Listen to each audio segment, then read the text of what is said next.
Hello, everybody. Welcome to the 15th episode of the Don't Sing podcast. Today, I have Floyd Willis here with us today. He is an author and also a researcher of ancient mysteries. He's traveled many places across this globe, and I want him to have the chance to share not only his discoveries but his story and how he got into this and how life was growing up. So, you have the floor, my man. All right, Noah. Well, thank you very much for having me on your show, and I appreciate all your guests for tuning in. I think we're going to have an interesting conversation on Yeah, giants, and if you want to go down some other rabbit yeah, holes, there's lots of rabbit holes in my book, The Red-Haired Giants of Lovelock Cave and Other Ancient Mysteries. I write about giants. I write about the reptilians. I write about the little people, the tall yeah. whites, ancient artifacts that cannot be explained in the historical record. So you let me know where you want to go, and we'll pick a rabbit hole and let's go down it. Dope, man. I'm definitely I'm into all that stuff. I'm pretty open minded when it comes to this world and the things that have been on it before us. So I'm super excited. First I want to touch on the elongated skulls in Peru. That's something Yes. that really fascinated me. When you went there, first can you give people kind of like a background of what they are and why they're so special? Yeah, absolutely. So you're referring to the skulls in Peru, the elongated skulls. And what's interesting is the practice of what's called cranial deformation, which Mhm. means the artificial elongation of the skulls has been practiced for thousands of years throughout the world. Obviously, in Peru, it was done in Egypt. It was done by a number of Native American tribes here in North America, all over in Russia, many Wow. places. These skulls are found. Now, what's interesting with the Peruvian skulls is that some of these skulls have been looked at by medical professionals, and they looked at the skull structure and noticed that um, they don't have the same number of sutures in the skull as a Homo sapien. So that would rule Interesting. out, yeah, that would rule out the possibility that it was artificially elongated. And what they would do, these ancient peoples, is they would take a board and they would strap it to the baby's head, and they Mhm. would bind the head, either strap it to a board, or they would have like something bound on the head. And so as the baby grew and developed, the skull would become elongated. However, Right. the skulls in Paracas have a different number of sutures in the skull, which doesn't explain artificial Yeah. elongation. And in fact, Yeah. since we're on this subject, I have a casting of an actual skull from Peru I'd Oh, like to wow. show you. Yeah, for sure. Love to see that. Yeah. So here's one right here. This is Okay. out of the Caracas area, and you can see just how elongated this skull is. Yeah. And when I was talking about, some of them have a different number of either plates in the head, or they don't have the same kind of what's called a sagittal suture, which is called a bow and arrow. It's like a curved line, and then it has a line going through it. It looks like they call it a bow and arrow. So it's kind of Mhm. curved. The suture is like a bow, and then there's a line that goes through that that's like a notched arrow. Some of these Okay. skulls don't have that, and Homo sapiens, we have that, Yeah. right? So that's a big mystery. That's a Yeah. very big mystery. And another mystery is, why would all these different cultures want to elongate their children's heads? What was the significance to that? Did that have Mhm. to do with did they just want to look different? Right. Or the possibility is, did they encounter some ancient people, ancient beings that actually had these elongated heads, and they wanted to emulate these beings because Right. maybe they had like a high level of technology, an advanced level of technology. Who knows? Maybe they came from the skies. Maybe they were ETs, Yeah. and these people looked at them like gods. And what is the highest form of flattery? is imitation. Yeah. And so they wanted to look like the gods. Wow. Yeah, that's fascinating. Like just to think that just to think that people even thousands of years ago were just had the level of technology that they had, because a lot of people have these preconceived notions that like we've just now reached the age of advanced technology and Mhm. everything before us was kind of like very primitive. But I'm Yes. open to believe that there has been multiple civilizations like there are today that were thriving and that had very populous cities and technology, and maybe due to the environment or maybe an outside source coming here, those they cease to exist.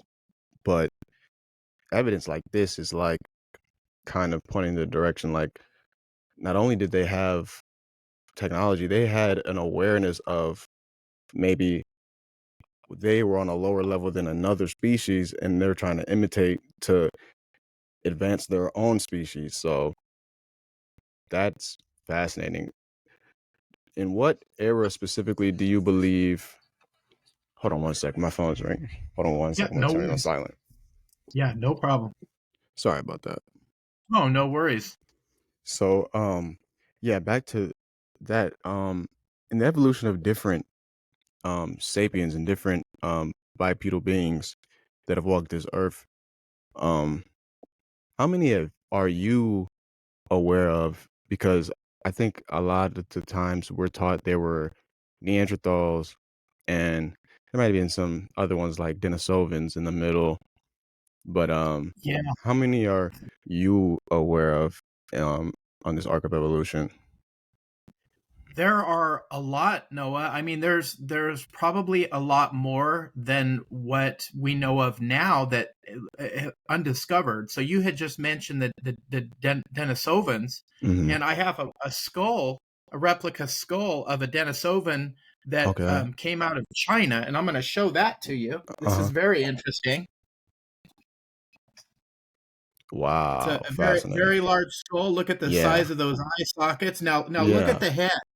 It's kind of a football shaped head, Hmm. very pronounced brow ridges. And could you imagine if we had a jaw here, a massive jaw, just how big this skull would be? Right. Gigantic. So the Denisovans, they were discovered in 2010 in Siberia in a cave.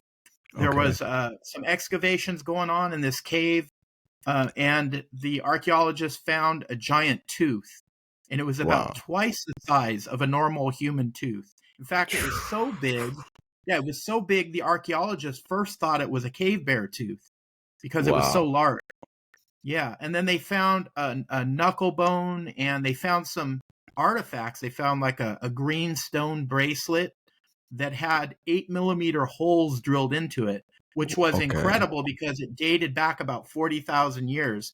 And so whoever made the bracelet had to have had a high level of technology for that time to be drilling 8 millimeter holes through this stone bracelet.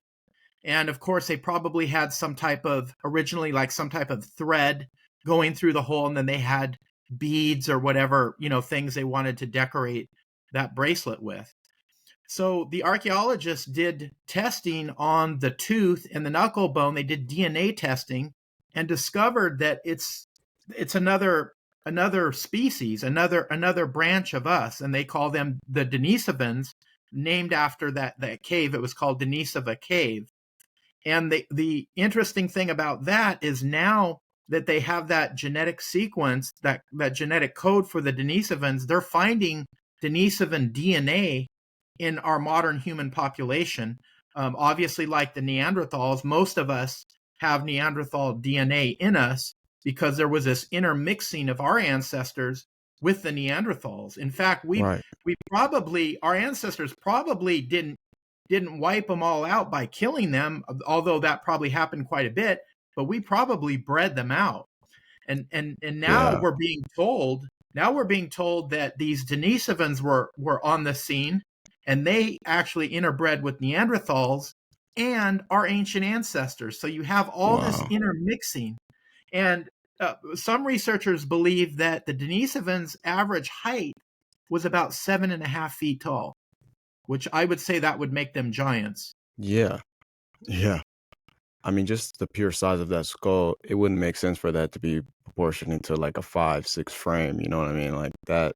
Mhm. That is, I mean, that's kind of indicting evidence that not only were there larger beings, they appear to have. I mean, a larger skull. I would assume it means a larger brain. Yes, that's a great point that you bring up too, Noah, because going back to those elongated skulls in Peru, they were, I mean, just the one that I showed you had a very large skull. So they probably had bigger brains, which would probably make them very intelligent, probably a higher level of intelligence. Now, a number of the pharaohs of Egypt had elongated skulls. Tutankhamun, he had an elongated skull. Nefertiti Right. had an elongated skull. Akhenaten, Tutankhamun's father, you see the depictions of him, and it looks like they're wearing these kind of giant hats.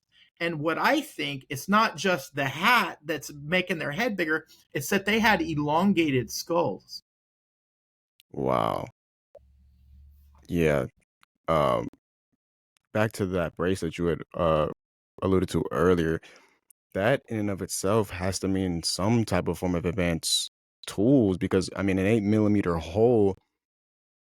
I can imagine you can make that without either some type of drill or some type of like stone and iron wouldn't even accomplish that. So it just opens the door to like what level of technology were they operating at that given time? You said 40,000 years ago. I mean, It was dated back 40,000 years. Yeah. Yeah. You bring up an excellent point, Noah, about there has to be missing pieces in our history. And there were these very ancient civilizations that had high levels of technology. I mean, just look at Egypt with the pyramids. And we right, haven't even figured out how they made the pyramids. And you have these giant Egyptian statues that you've had machinists, like professional machinists, go over there and analyze these statues in the symmetry of the statues, and they basically say this had to have been machined. There is no way that someone could have taken a hammer and a chisel and carved the statue the way it was carved. It had to be some type of machinery. exactly. That is fascinating. I'm wondering, like, because we've in just the past, I guess, 2,000 years, gone through many different stages of technology. The Stone Age, the Iron Age, Bronze Age, Mhm. different things of that nature. And knowing that we've walked this earth for millions of years, it kind of doesn't really make even mathematical sense that only in this last blip of time we've come up with just all these new technologies and without influence. Like where do we get these ideas from? Like to me, life imitates art. So in some way, shape, or form, someone had to set the example for how things have to work. We know that people like Euclid and Pythagoras and other great mathematicians of our time, we give them a lot of credit for inventing these forms of mathematics, but maybe they didn't invent them, maybe they discovered them because I mean, clearly we are not the first advanced race that's walked this planet. I'm in full agreement, Noah. I'm in full agreement.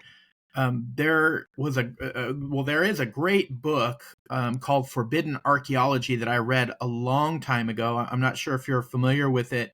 The author is Michael Cremo, just an amazing researcher, and that book is just filled with documented cases that he found of very ancient, what appears to be high level technology artifacts that were found in strata levels in the earth that would indicate those things were millions of years old. And not only artifacts, but human remains. anatomically modern humans found at levels that would indicate they were millions of years old, which completely shatters our whole concept of ancient history, of evolution. Yeah, it does completely. And I just find it very interesting that what we call history is pretty much everything that happened after the Ice Age. And we know that, I mean, global temperatures reached a point where, everything was glaciered over. Um, but I mean, I don't think like if something were to happen like that today, I mean, obviously we wouldn't have the luxuries of the technologies we have today. We wouldn't have the internet. We wouldn't have, just all the advancements in transportation we have today. And whatever exists after us would have no recollection of any of these things existing. I mean, they might find a computer frozen in ice, but they wouldn't know its utility. They wouldn't They know. wouldn't even know what it Y- was, they wouldn't even have Yeah, any concept. It's a great point. And I really admire the works of Graham Hancock, yeah, Fingerprints of the Gods, and I think he has a series, Ancient Apocalypse, and he talks about a comet that hit our planet hmm, about around 12,000 years ago, somewhere thereabouts. And most of the planet had thick ice sheets over it, and this giant comet hitting our planet broke into pieces, and it instantly melted how many thousands and thousands of miles of that ice, which would raise the ocean levels very rapidly, which would cause global flooding. and, right, and so you can see just how even some type of catastrophic event like that could literally wipe a civilization out. And then, like you said, the remnants of that would come afterwards, they might find maybe some artifacts that were left by this advanced civilization, but they would have no concept. They wouldn't even they would have yeah, no clue what it is that they're even looking at. exactly. And I think if we make that analogy, it would help people better understand like how that would work because people it's hard for us to kind of look back and put those pieces together, especially if the race that was before us was more advanced than us, then Mhm. we wouldn't be able to discern what did what. But if we look to the future and kind of um play out a simulation of how that would replicate itself in the future, we could probably better our brains would be able to better process like, okay, if someone saw a TV in the year 3000 and they don't have electricity, they would think it's just a pane of glass. They wouldn't really understand what Right. its capabilities were. And I think that disconnect, I think, I think people should open their minds to looking more back because the things that these people were using, the tools, the advanced technology they may have had access to, can give us insights on how we may be able to get there and how we can, imitate and replicate what they did. Yeah, very, very good point. Well said. And to give you an example of that, I went to a place in Mexico called Teotihuacan. Mhm. It's called the place where men became gods, and it's a most amazing archaeological site that I've ever been to. And are you familiar with Teotihuacan? It has the pyramid of the sun and the moon. They're giant pyramids, and there's a road that connects those two. Is that It's would that be in like ancient Maya? Is that what you're referring to? It's Aztec, Mm, but they didn't build the pyramids. They okay. did not build those But pyramids they because found them. they found when the conquistadors came there, and you have these conquistadors walking into this site. Picture this Mhm. with massive pyramids, giant pyramids, unlike anything that they had ever seen. Right. And then these guys come walking in, these conquerors, and they were quite bloodthirsty and Yeah. they were greedy, and Yeah. this landscape was alien to them, and they looked at these giant stepped pyramids unlike anything they've ever seen, and they asked the interpreter there. They said, who did your people build these? And he looked at him and he laughed and he said, "No, these were here when my people came here, meaning the Aztecs. They were built by the gods. They were built by the giants." And what was interesting, Noah, when I Wow. was there at this site, you could climb the pyramids. This is a place where you can go climb the steps. And these steps were so steep, it was like they were not made for the stride of a regular human being. They were Mm, very, very, very steep. yeah. So you could look at that and go, "Oh, that's just how they constructed them. Maybe there was some purpose for that." Or you can look at it and go, "Well, this wasn't the stride of a human that these pyramids were built for. It was the Right. stride of a giant, a much, much larger beings." That actually takes me right into my next point of just the contrast in the size of things in history. Because when we look back at the dinosaurs, there's these giant reptiles that are dozens of meters tall, and you look at some of the fauna that we have today. I mean, there's a couple large fauna, but a lot of the large fauna that we find in history were like before our time. We find like mammoths were way larger than the elephants are of today. You know, raptors have basically devolved into chickens now. Like, so when we look at the size of things back then, I mean, it would really only make sense that over time things tend to dwarf down and get smaller over time. But in contrast to that, what have you found in terms of um, smaller sapiens, such as like the Flores Hobbit? Oh, yeah, that's an interesting subject. Before we go down that path, I want to respond because you brought up Hmm. some really interesting points about the size of the flora and the fauna and just the beings that walk this earth. Obviously going back to the time of dinosaurs. I mean, we had these giant lizards, some of them, 30 feet Yeah, tall, and they were ruling the earth. There were insects that we still yeah, have today here that were way bigger, that were, hundreds of times bigger than they are now.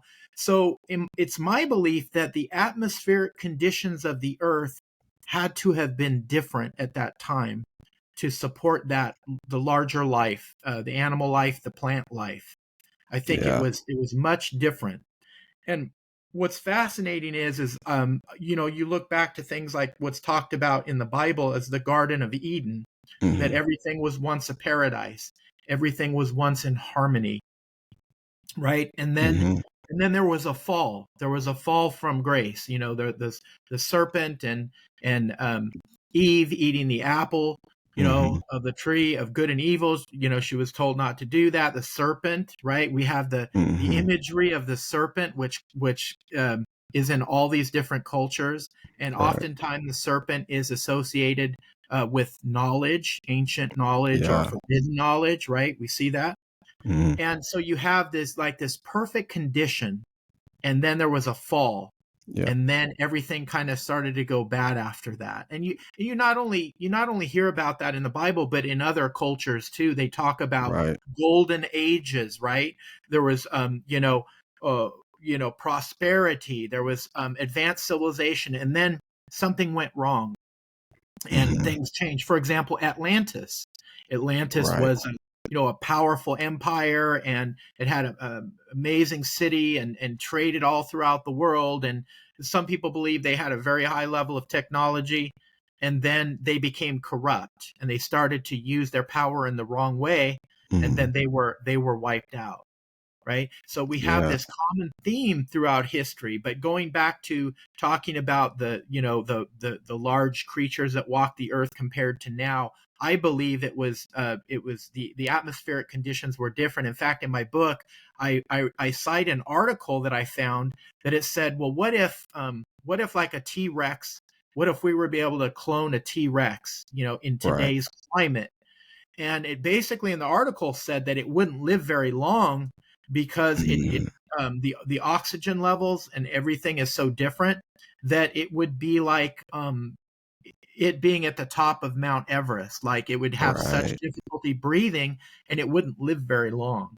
And so I do believe that it was atmospheric conditions. Now how that changed or shifted, was that just a natural shifting over time, or were there cataclysmic events that happened Right. that totally changed the conditions of the earth, which I definitely believe happened.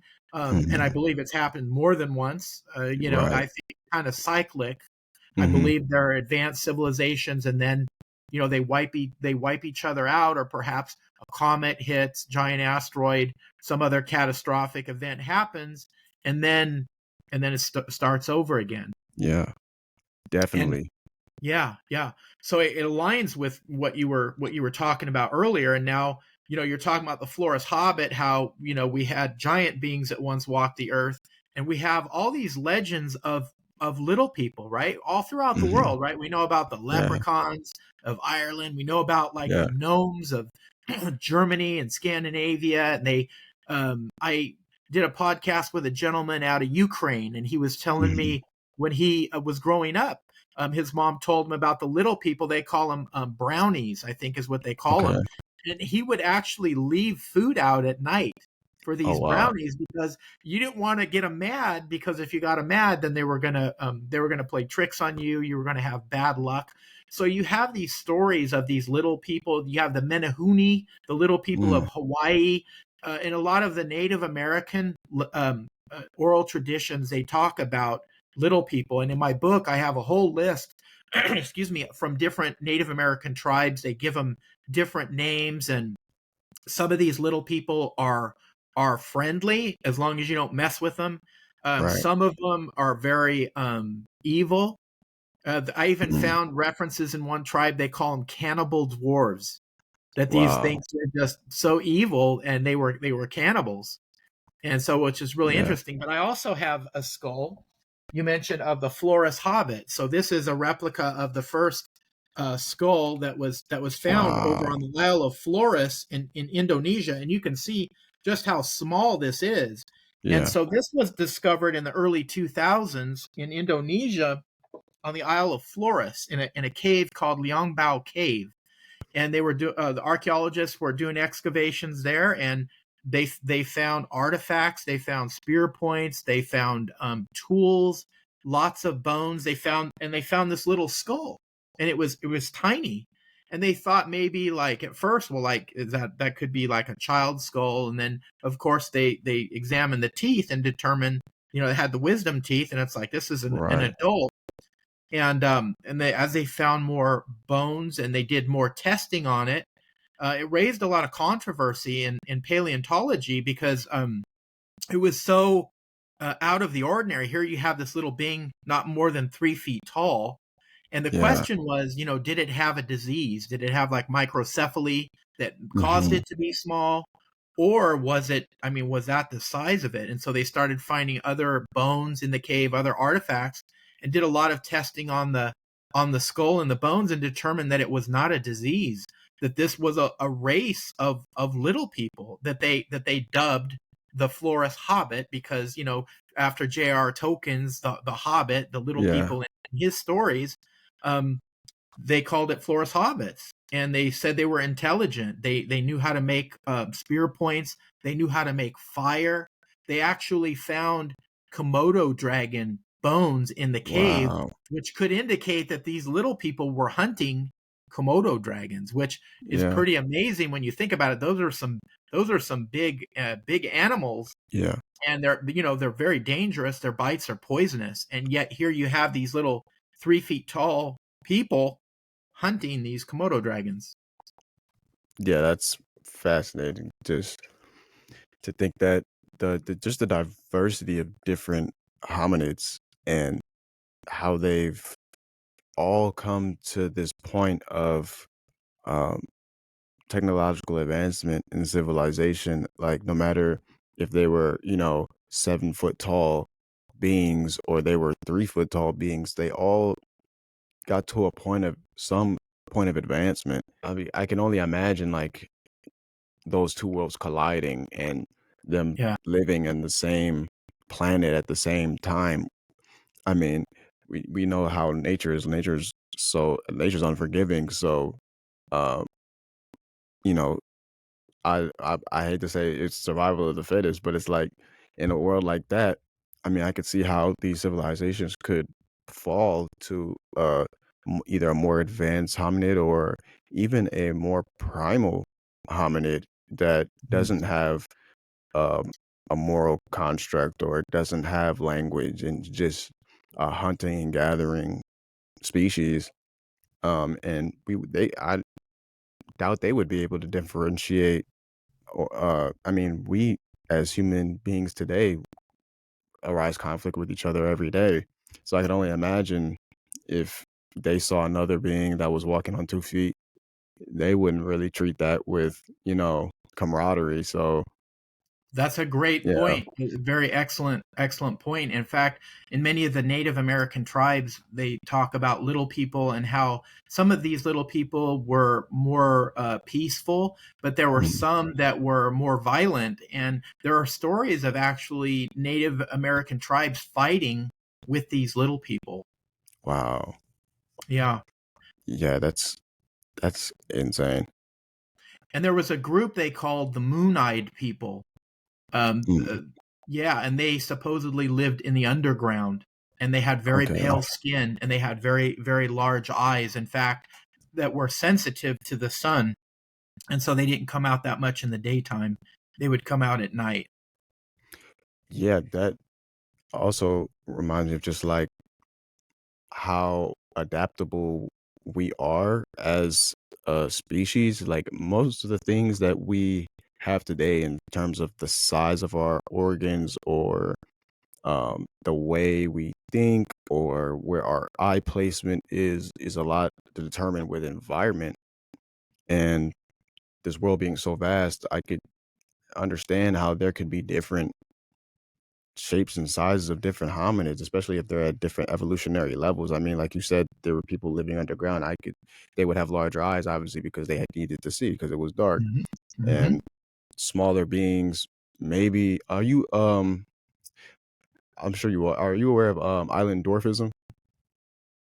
I am, and that's a great point that you bring up because when I was researching the Flores hobbits, some archaeologists, anthropologists, paleontologists believe that the Flores hobbits were a result of that. Mm, However, um, there are some researchers that believe, in the case of the Flores hobbits, it wasn't due to island dwarfism, mm, because they had to have gotten to that island by boat because that island was right, never connected to the mainland. So they had to be intelligent enough to create boats to get there, which right. put them at a very high level of technology, especially going back, 70,000, 80,000 years ago. Yeah. But I have heard that theory, and it's interesting because they have found animals like little elephants and things like that. Tell me more about that. I'm not too familiar, but I have read about that. It's actually a strange, very strange concept because it applies to most beings like mammals and Mhm. birds, but it does not apply for reptiles. In fact, it has the opposite effect for reptiles. Reptiles would, for some reason, when they are on an island, they become larger. So that would explain potentially the Komodo dragons on that Yeah, island. That could be a possible explanation. yeah. It's fascinating to believe because it's like I mean, it can make scientific logic because okay, you're on an island. There's less food to go around between all the organisms, but there's also something interesting because I mean, let's say it wasn't due to island dwarfism, maybe it was just an Mhm. evolutionary thing Yeah. based on their living conditions, or maybe they were burrowers, or maybe they lived in high up in trees and they needed to be Mhm. nimble. I mean, there's so many factors that could contribute to why they were that size. But what I find fascinating is, like you said, these beings lived 70,000 years ago. And when we look at our history, our first boats, we like to claim like the first boats were made, somewhere around 2,500 years ago. So it's like that doesn't add up. They No, had to have at least a tool that allowed them to construct these boats, and then they had to have the mathematics and the scientific understanding of buoyancy, and you know they had to understand currents and all these things. They had to have some type of global knowledge of how these things work, because I mean, they didn't just show up on the island. Like it just doesn't that's work right. like that. No, no, that great point. Yeah, there's a lot of missing pieces in our history, and I think many of the ancient peoples had a higher level of technology than they're given credit for. Yeah. Here's an interesting example. When I was telling you about the pyramids that I went to in Mexico, Teotihuacan, Hmm. probably about 15 years ago, a sinkhole opened up at that site, and an archaeologist Indiana Jones style rope, got a rope and a torch, and he went down, and Wow. there's a whole series of underground tunnels underneath Teotihuacan. And of course, he found all kinds of magnificent artifacts, precious Wow. stones, and all these different ancient artifacts. However, the most amazing thing that was found, and to me the most curious, they found spheres filled with liquid mercury that were underneath these pyramids. Interesting. Right. And this gets really interesting because I remember watching an episode of Ancient Aliens a long time ago, and they did an experiment. The scientist had like this track.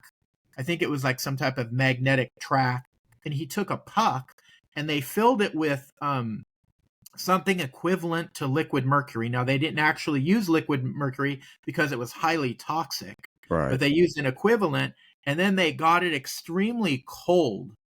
And Hmm. what it did is, if liquid mercury gets if it gets cold enough, it will actually produce anti-gravity properties. And so they Whoa. froze this little puck, and it floated, Noah. It floated above this magnetic track and started going around and around and around and around. And they even put an object in front of it, and it went like this, and it went around it, and it continued around the track. And one of Wow. the guys from Ancient Aliens asked the scientist, he said, do you think it's possible, if someone were to create some type of a craft powered by this liquid mercury, and they were able to keep it cold enough for a long enough period of time, could it produce anti-gravity properties and create some type of a anti-gravity spacecraft? And he believed, yes, that it is possible.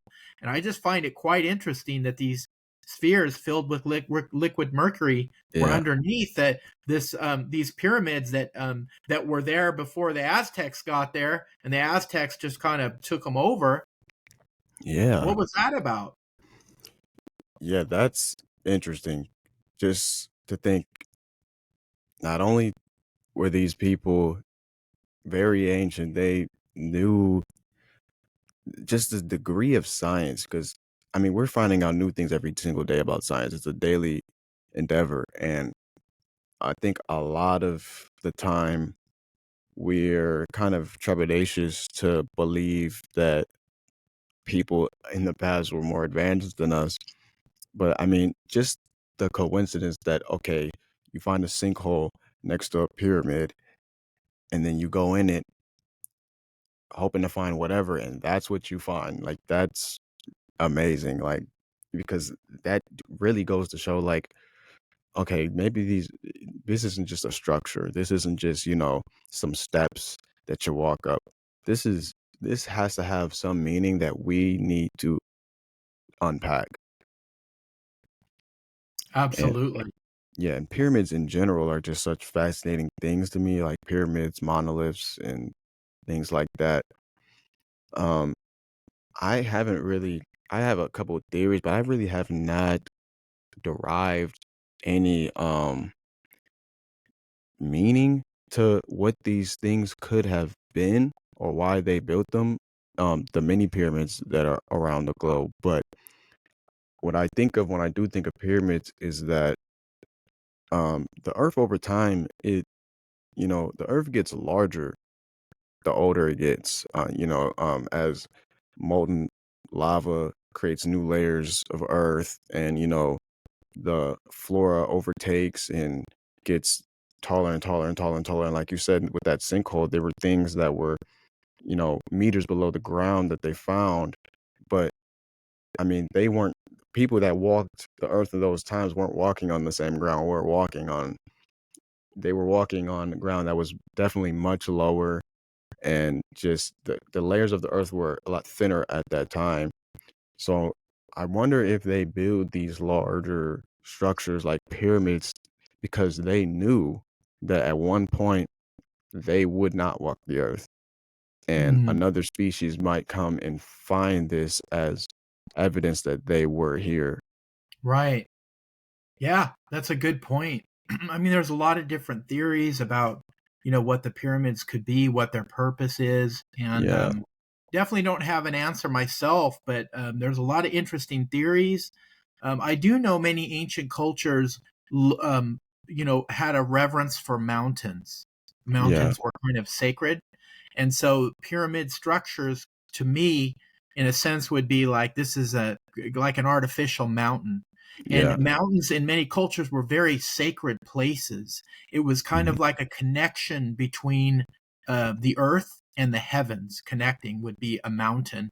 And when you yeah, think of ancient texts like the Bible, where did Moses go to get the Ten Commandments when he met with yeah, God? He was up on the mountains, Mount Sinai.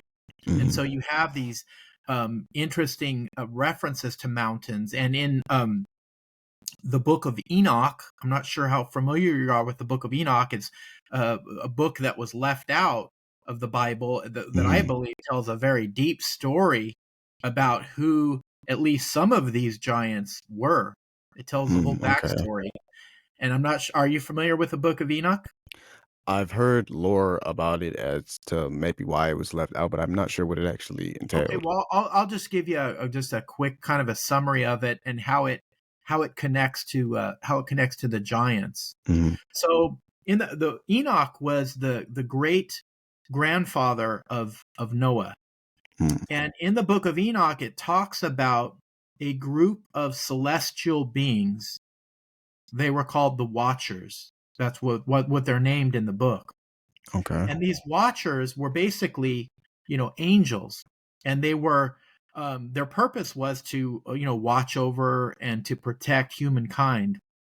And there was this group of 200 of these Watchers, and they became infatuated with the women of the earth. They were attracted to the beauty of the women of the earth.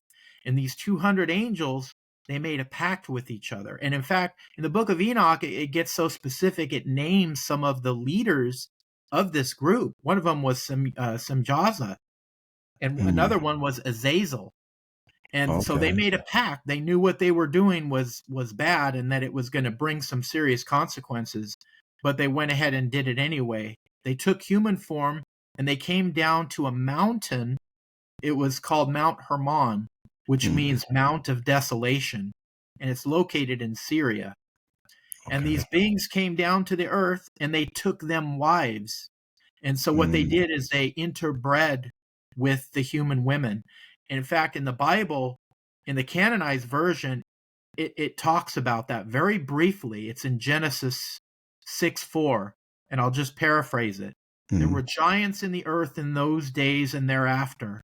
When the sons of God came into the daughters of men, they bore them children, and they became mighty men, men of renown. wow. And the book of Enoch is the whole backstory to that little mention in Genesis. Who were the sons of God? The sons of God were not human beings. They were Right. celestial beings, or if you want to call them ETs, right?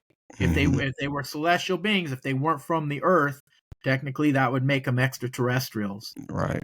It's a fascinating story of how these angels, fallen angels, extraterrestrials, whatever you want to call them, they came down, interbred, intermixed their seed with the women of the earth, and they birthed giants, and these giants were known as the Nephilim. And Nephilim is Mhm, an ancient Proto-Hebrew word meaning fallen ones. In fact, Wow. our word fallen comes from nephal, comes from that word, Oh. nephal. And so these were fallen angels, and they birthed these giants, right? The Watchers birthed the giants, the Nephilim, and they were evil. They were giant beings, and they were destroying the earth. They were fighting amongst themselves. They were blood drinkers. In Mhm. fact, some people believe that the whole concept of the vampire originated with the Nephilim. And Wow. it's interesting because throughout the Bible, God gave very strict mandates of not consuming blood Mhm. many times in the Bible. And so Yeah. these beings, the Nephilim, they were destroying the earth. Now here's something else to ponder, Noah. Mm. Remember we were talking about the dinosaurs and like how some people believe that they kind of evolved more like into birds, Mhm. right? Well, check this out. In the book of Enoch, it talks about the Nephilim actually not only destroying the earth, but corrupting plant and animal life. It makes direct references, Oh. which to me almost sounds like genetic engineering. And there's a Yeah. specific reference of them intermixing animals such as birds with other species. Mm. Wow. Yeah, I mean, that would only make sense because, I mean, as advanced as we are now, we're just kind of scratching the surface of genetic engineering. And, there's a lot of people that have their opinions on if that's, ethical or not. But I think it's just an Right. overarching progression of curiosity. I mean, I think it's inevitable and I think it's natural. I mean, we want to live longer, we want to be healthier. So I think genetic engineering is something that's just a natural progression of science and curiosity. But it would going back to what you said, I think that only makes sense because when you look at a human being and then you look at literally every other species as diverse as this planet is in Hmm. terms of fauna, there is a there's just a wall. There's a difference. It's just all the other species are here and we are here. And there's gotta be like we didn't reach that way just through evolution. There's That's no right. way without any kind of, you know, interference of certain extent.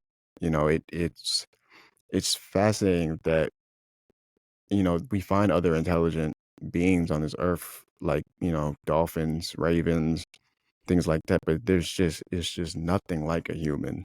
There's no comparison. There is And no comparison. You're right. and that has to be from some sort of intervention. No matter like which way you slice it, I mean, we're just too different. And it kind of makes sense that it would be some being not of this earth. Because when you look at every other being of this earth, if you were to follow the same track pattern as humans, every other animal should be just as intelligent as us. I mean, if you were going to base it off that logic, cheetahs would have a language and they'd be, you know, doing geometry, like Yeah. there's animals that have walked this earth far longer than us, yet they still remain either the same animal or some something similar to what they were millions of years ago in humans in such a short period of time. I mean, when you look at the global age of history and like we've evolved relatively fast. Like fast is honestly an understatement. It's Yeah. honestly a rapid progression and evolution. And I think that can't just come from, you know, discovering fire and discovering, stone and bronze and just having like language is something that's very fascinating to me because Yeah. we use language and we take it for granted how advanced of a tool it is.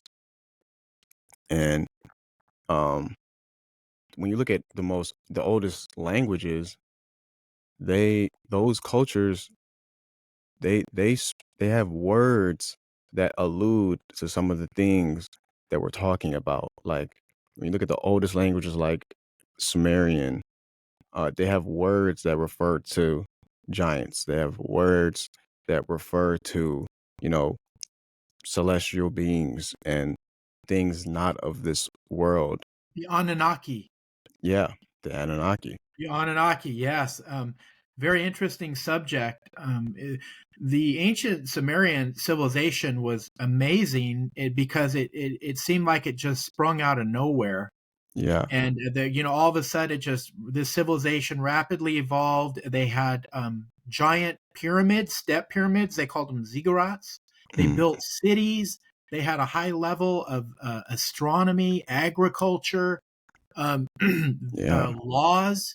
And the ancient Sumerians talk about that all that knowledge was given to them. They were inheritors of that knowledge, that these beings that came from the sky, they were gods, and they called them the Anunnaki, those from whom Mm, heaven to earth came. And they were the ones that kind of jump started their civilization. In fact, the Sumerians go so far as to say that the Anunnaki took some of their DNA and mm, intermixed it with the DNA of some of the primitive ape-like beings that were on the planet at the time to create us, which is yeah. interesting because we get back into genetic engineering. And not to say that I personally believe that that was necessarily the case, but Mhm, I do find it very fascinating, because when I heard that story, and then I heard the story in the book of Enoch about these giants that almost seemed like they were doing genetic engineering. And what did yeah. they create? They created giants, right? Yeah. So we have similar tales, similar stories. Now, my personal belief is I believe in the Bible. I'm a Christian, and I Mm, believe that we were created in the image of God. And mhm, I look at God as, I call him the big G. yeah. However, I believe there were a lot of little G's running around. And what Mhm, are little G's? Little G's are things like the Nephilim, like the mhm, Watcher, these other beings, these other celestial beings, the Anunnaki. I could yeah. I could say they fall into the line of the little G's. And they had influence on our species, I believe, because they did try to do genetic manipulation. In fact, in the Mhm, book of Enoch, the whole reason why the great flood or the great deluge happened on the earth, it tells you the backstory. In the Bible, it'll tell you that man was just so evil and so corrupt that God just regretted he created us and wanted to wipe us out, right? yeah. That's in the canonized Bible. But when you look at these books that were left out, it tells you the story that these ETs, these fallen angels came, they intermixed their DNA with our DNA and Right. corrupted our DNA. And a lot of bad things was happening. And so God was like, I gotta take them out. And Yeah. he wiped out most everything, but not all.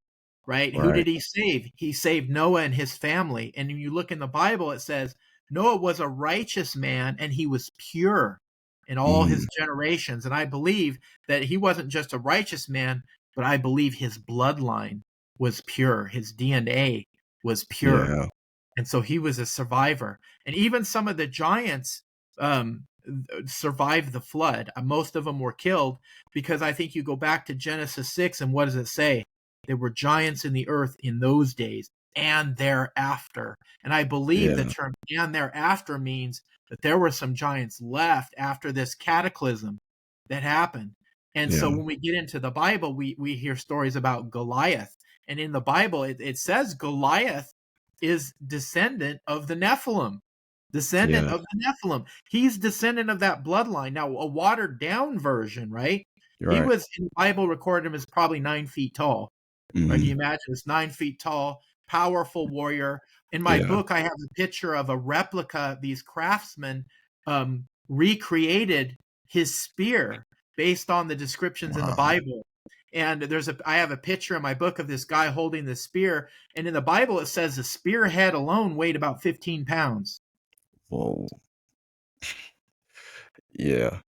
Yeah. So I we mean, do, yeah. we do, have these records in different cultures, whether you're talking the Bible, whether you're talking the ancient Sumerian civilization, and other civilizations of almost this, you can say almost an intermixing of DNA with the gods, right? Yeah. And look in the Greek mythology. Who were all the heroes? Hercules, and Mhm. Perseus. They were all part human and part what? Right. They Part were God, part right? God, Part demigods. God. And when you start to look at the whole mythology, which I don't consider it all mythology, all these just made up stories, Yeah. right? I think there's some basis in truth. And when you follow what happened in Greek mythology, it actually connects to what happened in the book of Enoch and the giants, because in the Greek mythology, who were the giants? The giants, they were fighting the gods, and the Yeah. gods defeated the giants. And what happened to the giants that were defeated? They were imprisoned in the earth and imprisoned in the volcano. And in the book of Enoch, it talks about the Nephilim, the giants were destroyed. Those watchers who caused all the problems, who interbred with the human women, guess where they were imprisoned? In the earth. In the earth. Wow. That's amazing. That's just the fact that that story has withstood the test of time in and of itself is miraculous. Because I mean, a lot of people think like, okay, like these are stories, these are allegories, these are, things these are people's rationalizations of the world around them. But when we look at how we come up with stories today, they're always influenced by something. We don't just come up with things, we don't just like Star Wars, like George Lucas didn't just sit down one day and create this world from nothing. He had many influences. He drew from many different historical stories and figures to create those Yes. characters. Just So like it, J.R. Tolkien with his story, like The yeah, Hobbit, Lord of the Rings. He took a lot of yeah, this so-called mythology from these different cultures and weaved it together into a story. But yeah, I just say where there's smoke, there's fire, right? yep, And definitely. it doesn't mean that necessarily every single thing about these different mythologies has to be true, Hmm. but there is a common source, and there is truth. If you look deep enough, you will find truth. Like lately, I've been researching a lot into the Greek art, ancient Greek Hmm. art, and I found a researcher that makes a very convincing case that he's an expert in Greek art, and he shows many examples of how in Greek art you can find the story of Genesis of the Bible. Not Whoa, only Genesis, the Garden of Eden, but it tells the story of the flood, and it tells the story of wow, Noah.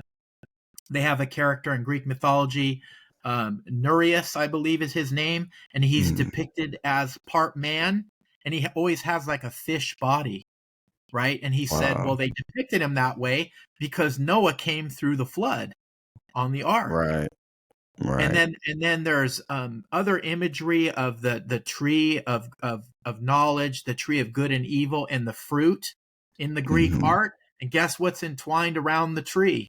Can you guess? Serpent. You got it. Wow, Yeah. that's amazing. That's amazing. Yeah. Jeez.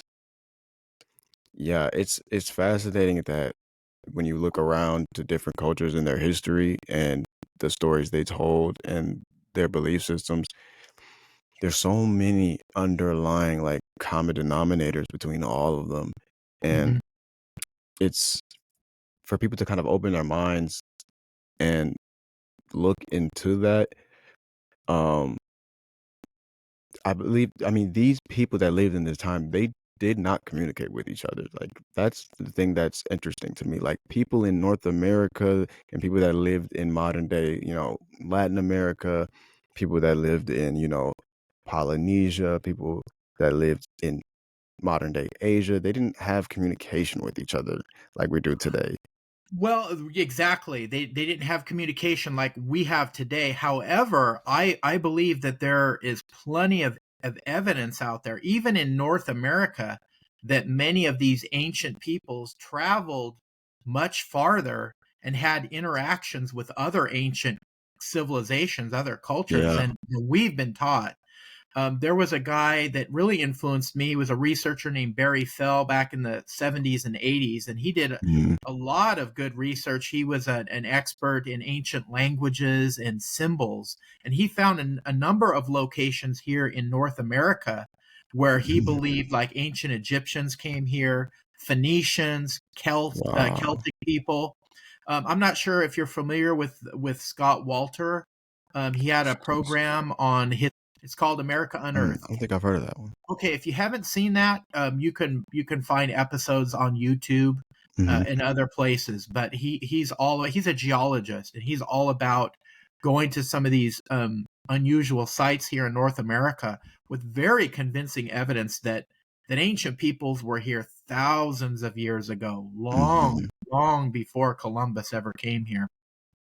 Yeah, that makes more sense because I mean, there's what I was referring to before in the way that we've been taught that these people, were separate and they didn't have communication with each other, Mhm. but yet they have all these similar stories.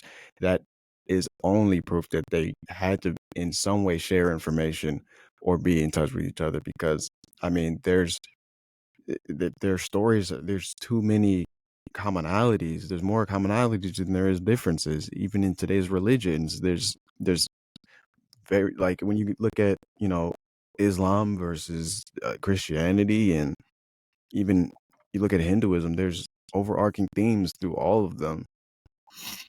And I mean, it would only make sense that those ancient peoples had ways of communicating, and not only communicating, probably collaborating.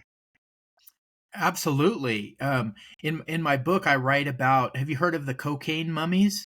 Mm-mm.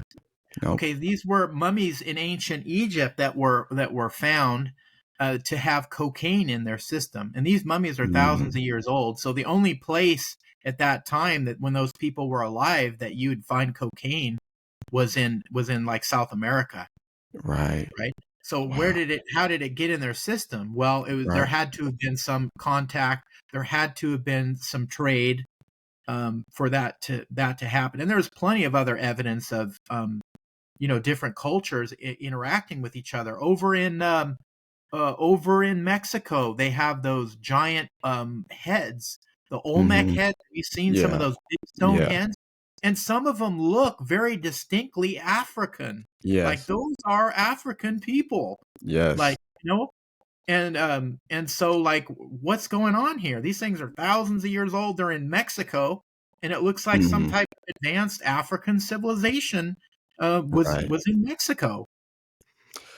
Yeah, that's a great example because, like, I mean, when you look at their art, the art tells the whole story.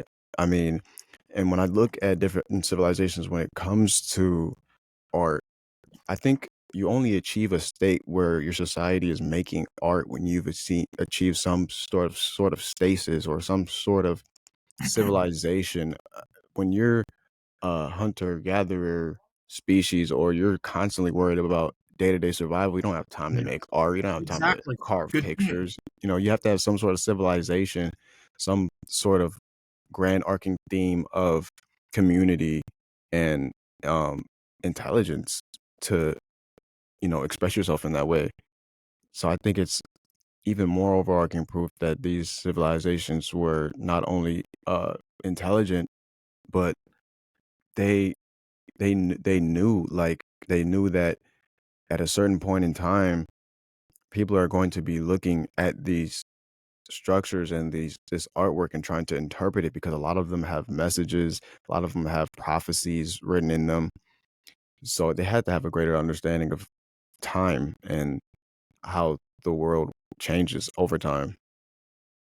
Yeah, excellent point. I believe that Graham Hancock, one of his theories is that some of these structures, like the pyramids and particularly the Great Sphinx, that these were places. They were obviously sacred places, but they were repositories for Mm, knowledge to preserve knowledge of these other civilizations. In fact, I think under the left paw of the Sphinx, they've done sonar scans and determined that there's a room It's underneath that Wow. paw. And some people believe that there are records in there. Some people use the term like the Hall of Records that Hmm.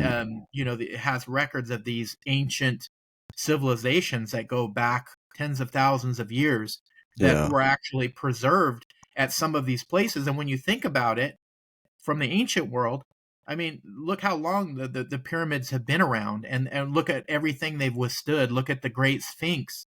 I mean, obviously there were repairs and things that had to be made, but if you were Yeah. ancient people and you wanted to preserve a record of your civilization, especially if maybe their ancestors had been wiped out by a cataclysm, and maybe there was, they had to restart again, and then this was passed on generationally, like, hey, we need to, preserve our civilization, and let's Yeah. find ways to do it. Just kind of like, I guess our civilization, there's all kinds of underground cities in North Hmm. America alone. There's been Yeah. many people, contractors and stuff, that have came forward and said, we've worked on these projects. There are cities, literally cities underneath the ground, many of Yeah. them all throughout the world, but a number of them here in North America. And you hear like these seed banks being preserved in like Antarctica and like really inaccessible places. Like, who knows what they have in there? They have, Yeah. the stuff needed to restart, our Right. civilization if a cataclysm hit and most of us were wiped out. Yeah. Speaking of Antarctica, it's a place of I'm very, very curious about. Um, Yeah. it's a wonder, and I find it very fascinating that um just the way we've handled dividing it into like every single major nation in the world has like a chunk of Antarctica that they claim. And it's weird because when you look at other places in the world, you don't see that replicated. You don't see other countries where, you know, it's evenly divided. Everyone has a fair share of this land. In Antarctica, if you look at it, a map of the territories and who owns it, it looks like a pie. Like everyone's Mhm. got a slice of Antarctica that they've claimed. And why else would they do that? I mean, why? Why? If it's just a big block of desolate ice, why would you need to take claim of a chunk of it? I A mean, lot of weird yeah. things, a lot of weird stories come out of Antarctica. I think it was Admiral Byrd. I don't know if you're familiar with him. He was a famous Mhm. pilot back in, I think, like the 40s, and he Okay. apparently was flying over Antarctica, and he claimed, he wrote these in his diaries. He was a very highly decorated pilot, and he claimed that there was a now we're getting into like the hollow earth type of stuff. He said he Yeah. went into an opening in Antarctica, and there was an area that he flew into, that actually the climate was much warmer, and he was Mm. describing all kinds of high strangeness. Yeah. And so there's a lot of weird stuff in Antarctica. The Nazis were interested over there. Apparently, they had a Yeah. base. Recently in the past few years, a gentleman came forward and said his father was in a high ranking in the military, and told him that they found a pyramid under Mm. the ice in Antarctica. Whether that's Wow. true or not, I don't know, but there's a lot of strange things coming out of Antarctica. Yeah.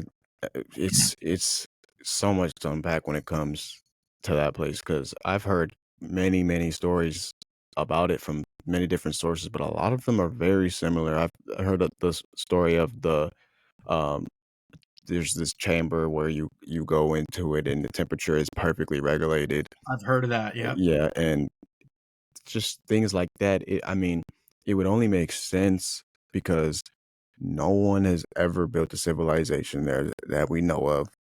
Yet people like there's not there's not like it's obviously not a great tourist location. Like there's not a lot of Yeah. people there, not a lot of eyes to prey on it, Yeah. Yeah. to do much discovery.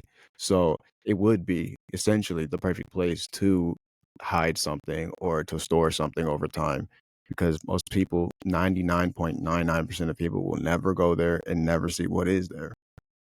Absolutely, and not only, like we were talking about earlier, a place to have a base there. If you were Yeah. trying to preserve the civilization, have a seed bank there, Yeah. that type of thing. But also, if you were another species highly advanced, or you were extraterrestrial and you wanted to have a base on this planet, that Yeah. seems like it would be a pretty great place to have a Yeah. base, very inaccessible. Yeah.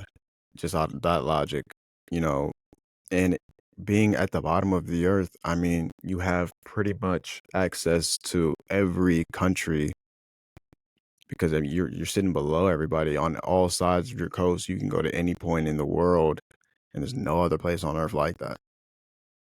Did you ever see the old movie by John Carpenter called The Thing? Yes. Remember they had a base in it was in Antarctica, I Yeah. think, and they Yep.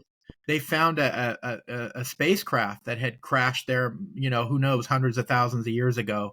Hmm. And that was just kind of I found that very interesting story. Yeah. Just recently saw that movie, and I made the tie that that story has been replicated in a lot of films of Hmm. going to Antarctica and finding something frozen in the ice, but not just finding something frozen in the ice. Usually, they're finding something technologically advanced in the ice.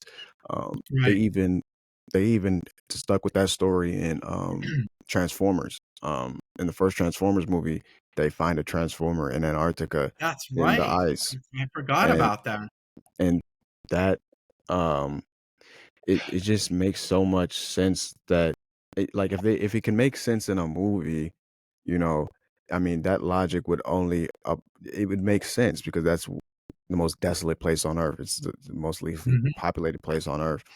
And not only that, if you're a civilization that wants to preserve something important or leave something for the next generation, I mean, you know that if you put it on the coldest place on earth, it's probably gonna look the same 1,000 years from now, 3,000 years from now. Nothing's gonna happen to it. It's gonna be frozen in its state.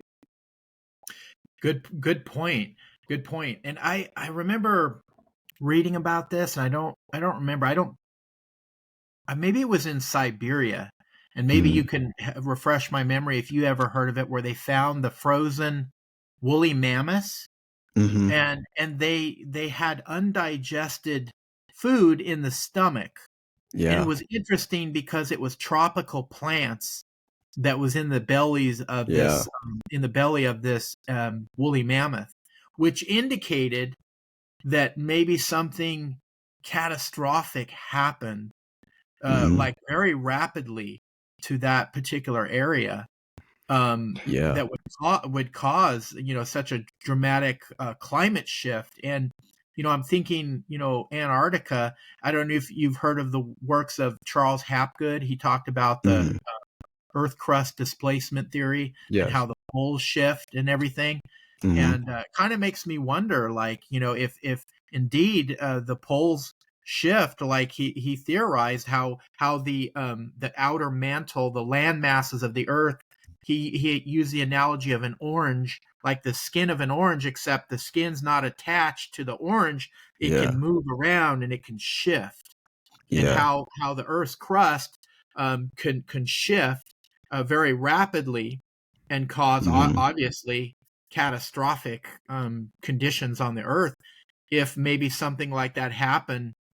And what we have in Antarctica is underneath that ice, we could have remnants of these possible ancient civilization or civilizations that existed there before this cataclysmic event happened. Yeah. That makes honestly perfect sense, and scientifically, it makes sense. I mean, if we're going off the theory that we are on a Earth and the center of it is magma, and Hmm. there's a mantle and a crust surrounding it, the magma is not going to be, it's fluid. It's going to be, you know, it's going to stay the same. It's fluid. It's going to stay in one state. So everything around that has to be moving and shifting. It has nothing to latch on to. If the center is Hmm. a liquid or a plasma, it's there's nothing that would keep the outer layers in place over time. And speaking to what you said about Siberia, I had heard Graham Hancock talking about. I'm not sure what the name of this event was, but he Mhm. spoke on. I believe they were um either asteroids or meteors that landed and dispersed across Siberia at one point in time. Mhm. And this was actually fairly recently. This was in the, there were Homo sapiens around at that time. And Mhm. he said it landed in a place in Siberia where there was nobody inhabiting it. So it didn't necessarily cause the population damage that it would Mhm. have caused, but it did cause a shift, a rapid shift in the climate there. And Mhm. we know when asteroids and things crash into the earth that, you know, it's basically a kickstart for a whole new environment to begin because, all that soot, tar, dirt Yeah. is getting ejected into the atmosphere, Block blocking out the sunlight. sun. Yeah. Yeah. Yeah. And I think when you look at how the earth has evolved, when you look at like we know that um the Sahara Desert was once a flourishing forest. We know that it used to be nothing but green, and now it's a little desert. You look at places like where Atlantis was in West Africa. They literally have proof showing that at one point in time, this part was underwater, and now it's a desert. So looking at these different examples of how the earth changes over time. I mean, even in North America, I'm in Ohio right now. There was at one point in time, Ohio was underneath a glacier, Yeah. and that was only 10,000 years ago. I've been out to Ohio probably 3 years ago. Have you been out to Serpent Mound? I really want to. It's one of my top When you destinations. when you get a chance, get out there. No, I went out there. It's absolutely amazing. And what's interesting, we're talking about asteroids and comets. Apparently, an ancient asteroid hit that or comet piece hit that Hmm. area millions of years ago, and that became very sacred to the Native Americans. And Yeah, again, of all the effigies they put there, they have a giant undulating mound of a what? A serpent. serpent.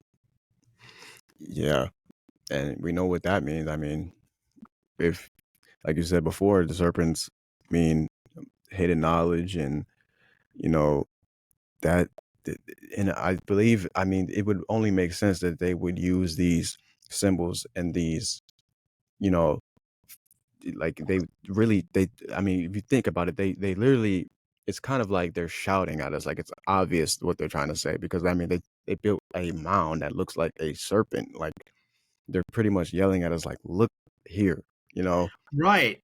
Yeah, and symbols are very, very powerful, and they affect Hmm. our subconscious mind. And Yeah. we're bombarded with symbols every single day. Yeah. And depending upon what your beliefs are, it could be like religious beliefs. Certain symbols have a tremendous power. For Hmm. example, I'm a Christian, and when I see a cross, and what does that Yep. what does that represent to me? What does that Hmm. signify to me? So symbols are extremely powerful, and they influence us at a subconscious level.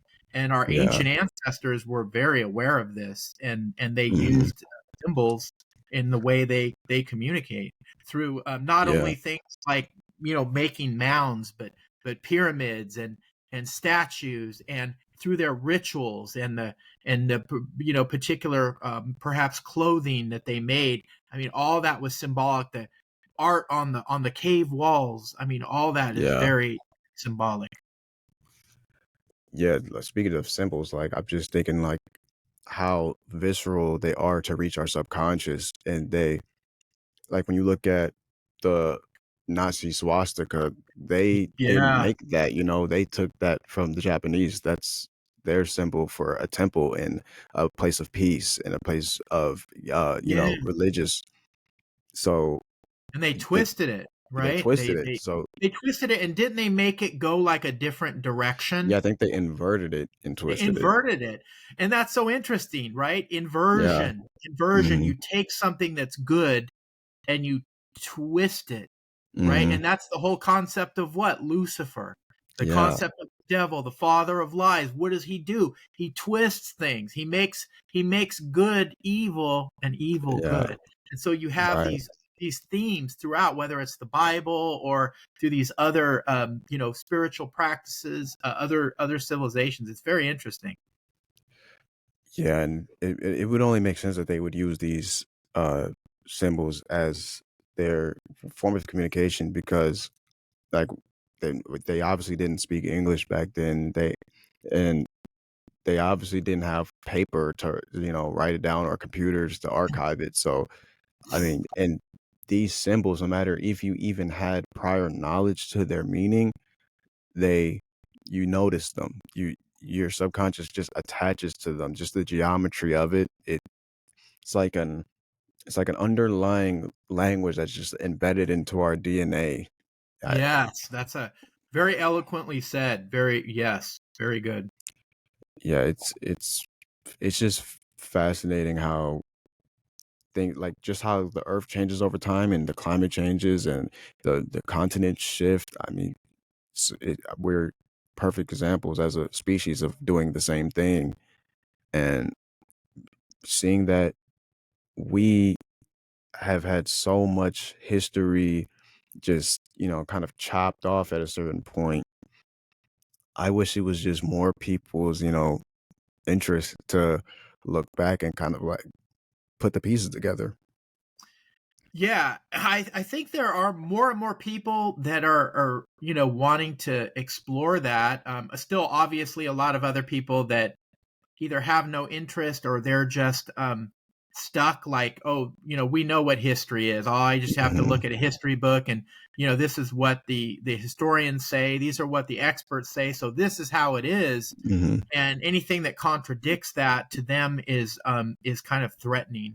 And I do Yeah. see that in a number of large institutions, and I make reference to that in my book, particularly mentioning the Smithsonian Institution, and Hmm. how in my research of going through all these newspaper articles, particularly in North America, where it talks about these giant skeletons being discovered, and Yeah. we're talking article after article. I think there's over like 1,500 different newspaper articles alone in North Wow. America, going back from the late 1800s to the 60s, maybe 70s, of Hmm. accounts of these anomalous large skeletons being found. And you can chalk off some of that and say, well, maybe they misidentified the finding, or they Yeah. didn't do the correct measurements. But when you have over 1,500 documented accounts, Yeah. it starts to, you go, well, there's something here.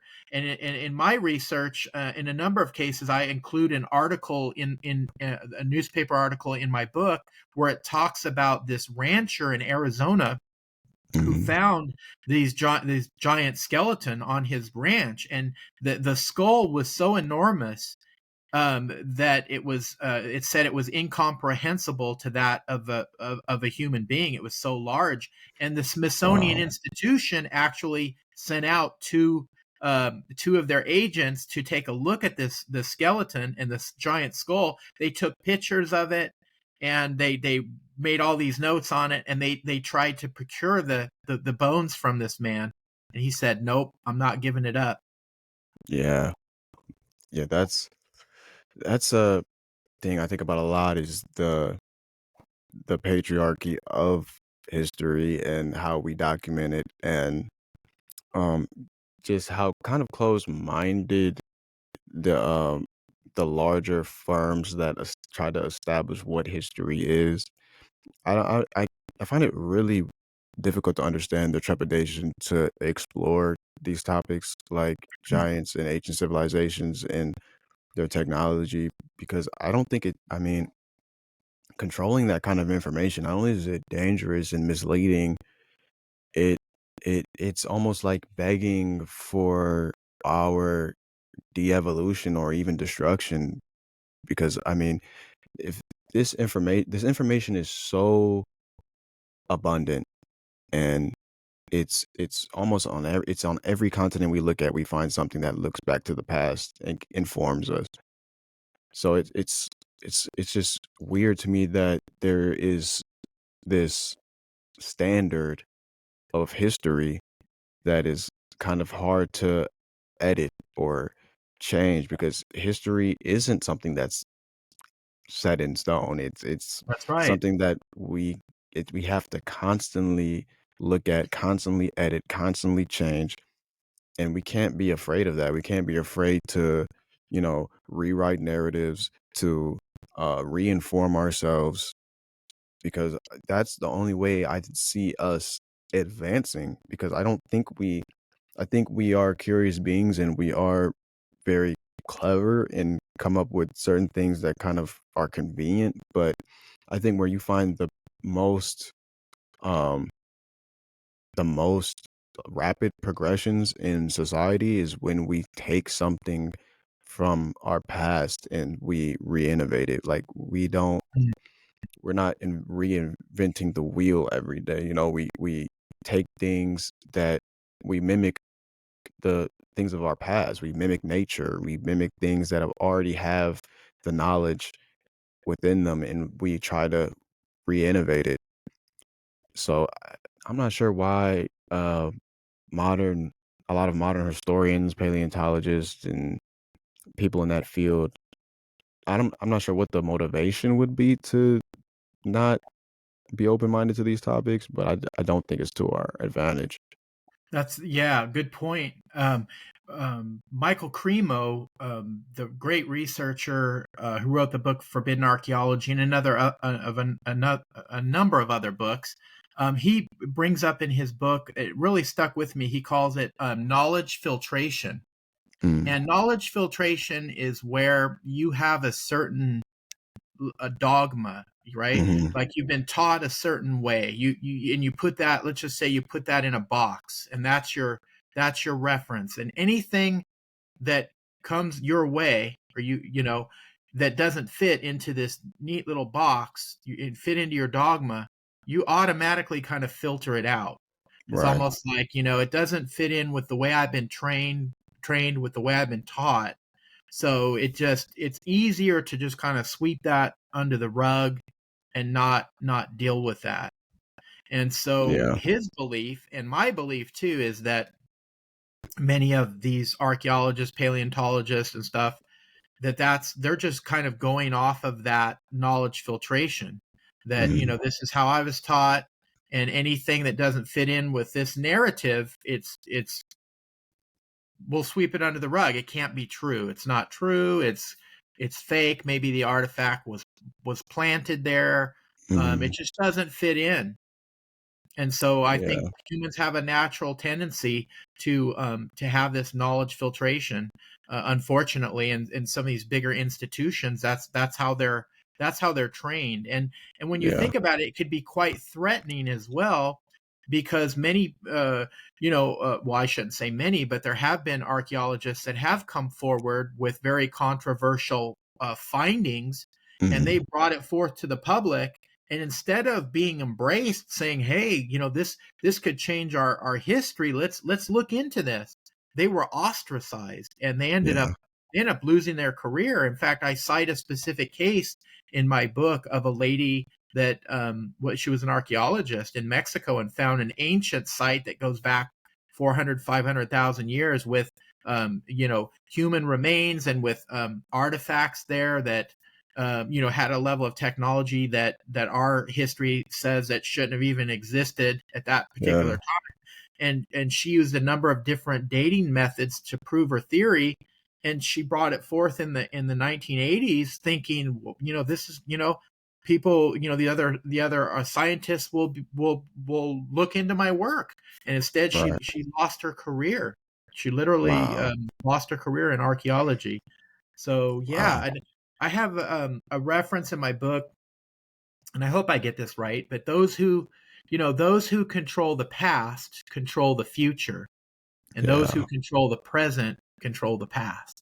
So there is a narrative Mm, there that if you can control information, if you can control history, you could have more control over the people.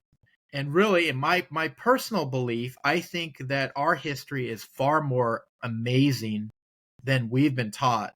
Yeah. And our ancient ancestors had much higher level technologies in some ways than we might even have now. And I'm not Right. saying necessarily that they had, airplanes and cars and things like that kind of technology, but they had other types of technology that we don't fully understand, like the Yeah. creation of some of these ancient structures, like the pyramids we were talking about.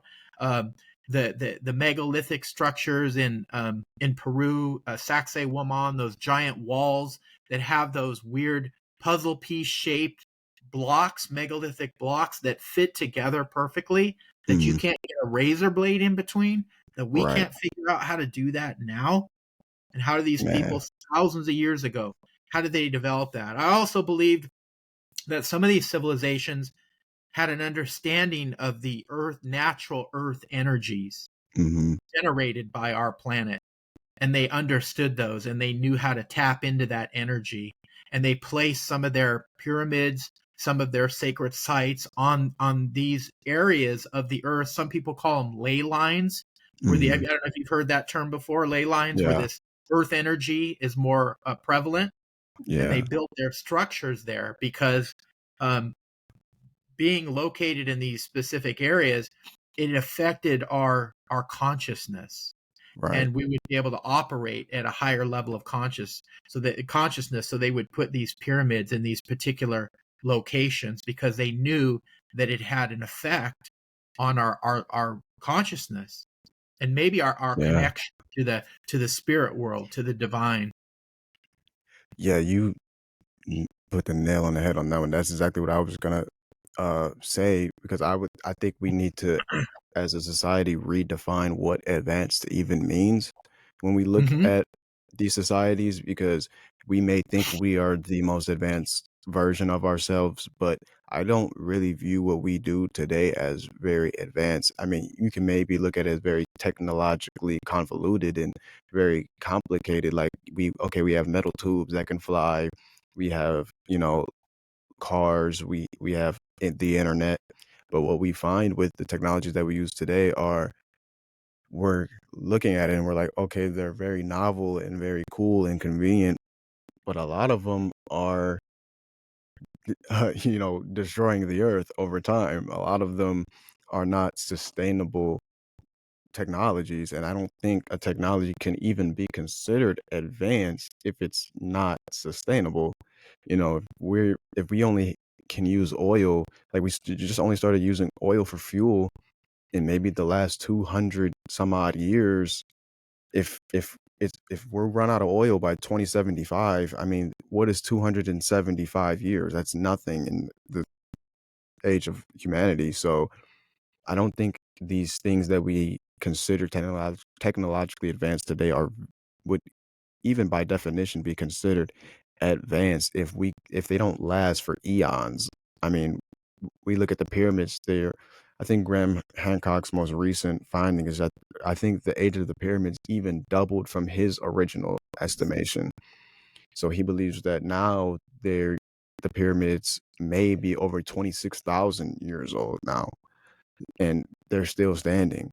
And that to me is the definition of advanced technology, having something that can outlast generations, iterations of societies and humanity. That's truly advanced technology. And like you said, I think they had a deeper sense of the earth and the earth's energy, and sustainably using that energy to support their civilizations. That's probably why they did live a different way than we do. That's probably why they didn't get into these different sectors of technology. They, not to say they didn't have the knowledge or the know-how, but maybe they knew, like, okay, if we use these fossil fuels and these petrol fuels to like fuel our society, it won't last long. It will fizzle out. So why even implement them? Maybe they had that knowledge that, okay, we may be able to build this rocket that can take us places very far, very fast, but it's damaging the our home. So Mm. maybe they found other ways to go about doing that, and that's why we see that, you know those different societies and civilizations were still in communication with each other. They still traded and they still,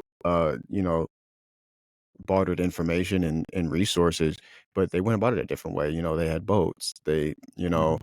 They may have had underground connections to different places. They just went about it a different way because maybe they just knew, we have to do this, even though we have the knowledge to do it a faster way. The faster way may not be the best way.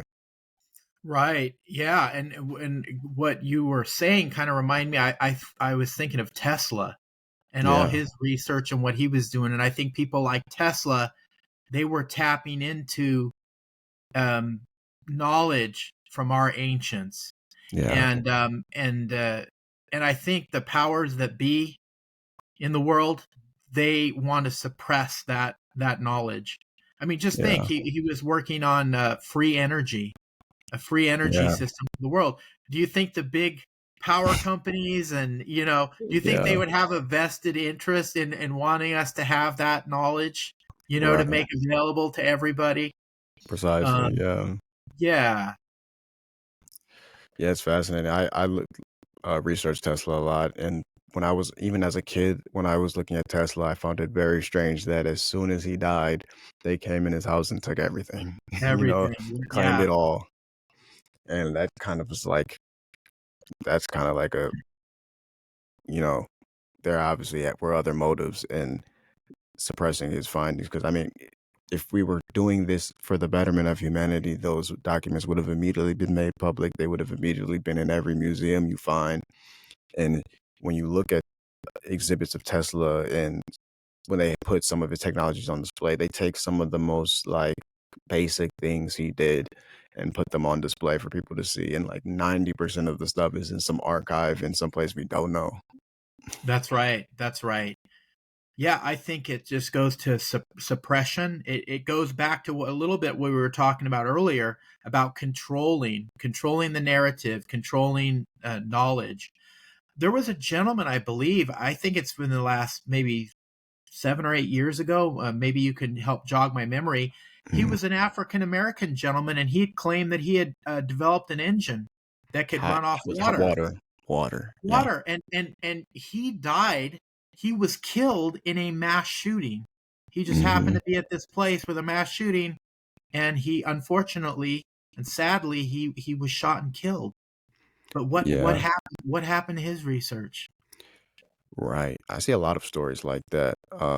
I've seen a lot of people over history that have come up with like the water engine, hydrogen engine. Um, Another example I think of is Dr. Sebu, who created a natural cure for cancer. It was literally his life's work, and it just doesn't make any sense to me how somebody could work on something for 4+ decades, and when he finally goes public with it, it gets a following. He dies, and not only he dies, his work is nowhere to be found. And they've made multiple documentaries about him in his life, but it's too coincidental that these things happen to these people.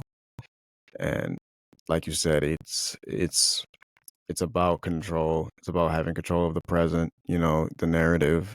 Um, but I think you can only put up this resistance for so long. I think the natural forces of curiosity and human evolution are way more powerful than the forces of suppression. Yeah, and I kind of when just what you said, I think of it like a dam, and Hmm. there's cracks in the dam, there's holes in the dams, and the more and more information comes out, the more new discoveries come out. That's another crack in the dam. That's another, Yeah, you just sprang another leak, and pretty yeah, soon there's going to be so many cracks and so many holes that dam's not going to be able to hold back that knowledge suppression, and the powers mhm. that be are not going to be able to hold it back any longer. We're not there yet, but I think we're definitely moving in that direction. Precisely. I think one crack in the dam we can speak of is your book that you made.